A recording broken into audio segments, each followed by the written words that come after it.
pasti kalau buat saya dibandingkan misalnya Pak Gibran jadi maju gitu, Mas Gibran gitu ya. Ya saya pilih Ganjar sama Mahfud lah, karena lebih teruji kan. Anda jadi wali kota baru 2 tahun 3 tahun kan belum teruji juga. Ini bicara nyali nih, saya bilang nih, karena korupsi kan udah jadi akar semua masalah. Nah, mungkin Anda jujur, Anda boleh jadi orang jujur. Yang kita butuhkan sekarang ini jujur dan berani.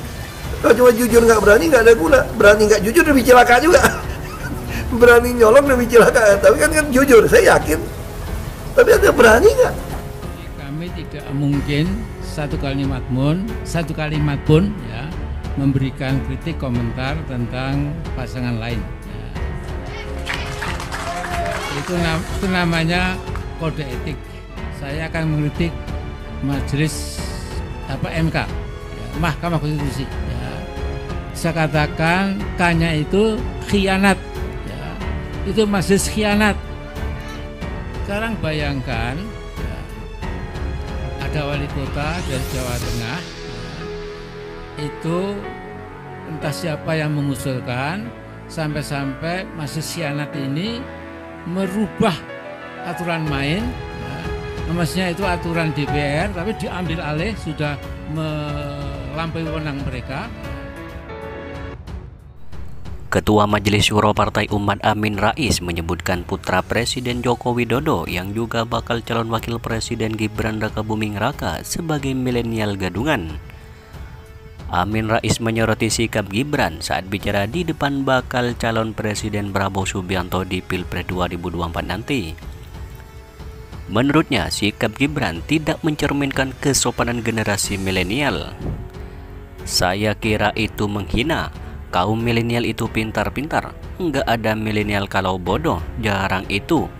Tetapi dia, Gibran, itu milenial gadungan, kata Amin Rais saat ditemui di Gedung Juang 45, Jakarta pada Jumat 27 Oktober 2023.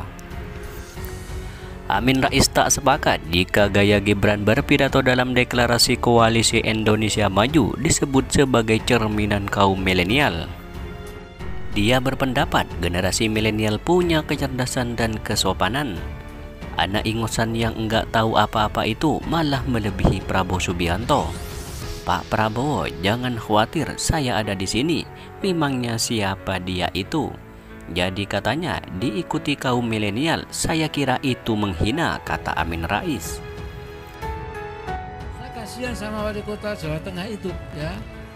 Sudah kesana kemari, gayanya sudah seperti mau jadi wakil presiden, ternyata mak pelekendi, ya. Bahasa mak pelekendi itu kaget, ternyata saya nggak laku. Nah itu loh, ya gitu aja. Makasih, assalamualaikum. Ya. Amin Rais juga menyoroti isu dinasti politik dalam pencalonan Gibran ini. Dia khawatir korupsi, kolusi, dan nepotisme kembali berulang dalam terbangunnya dinasti politik. Dia berkata tak sepakat jika Joko Widodo digulingkan dengan berbagai hal yang terjadi saat ini. Amin Rais hanya berharap Jokowi menghentikan berbagai pelanggaran di tahun terakhirnya menjabat kali ini. Menurut saya itu kita tahan diri, tetapi Jokowi juga berubah, ucap Amin Rais.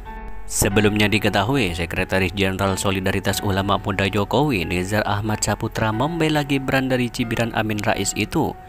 Dia menilai anggapan Amin Rais soal Gibran itu salah. Dia berkata Amin Rais tak menyaksikan langsung reaksi Prabowo Subianto atas pernyataan Gibran itu. Saat itu Prabowo tampak tersenyum dan menggempalkan tangan menyambut ucapan Gibran itu. Bahkan setelah Mas Gibran selesai pidato, Pak Prabowo maju ke depan, lalu bertanya ke hadirin yang ada di lokasi, bagaimana wapres pilihan gue, paten tidak? Itu menunjukkan betapa Pak Prabowo happy dan merasa nyaman dengan Mas Gibran, ujar Nizar melalui pesan singkat pada Jumat 27 Oktober 2023. Diketahui juga Gibran menerima pinangan Prabowo Subianto untuk menjadi calon wakil presiden. Dia pun berpidato dalam deklarasi di Indonesia Arena Jakarta pada Rabu 25 Oktober 2023. Pak Prabowo tenang saja, saya sudah ada di sini, kata Gibran di acara tersebut.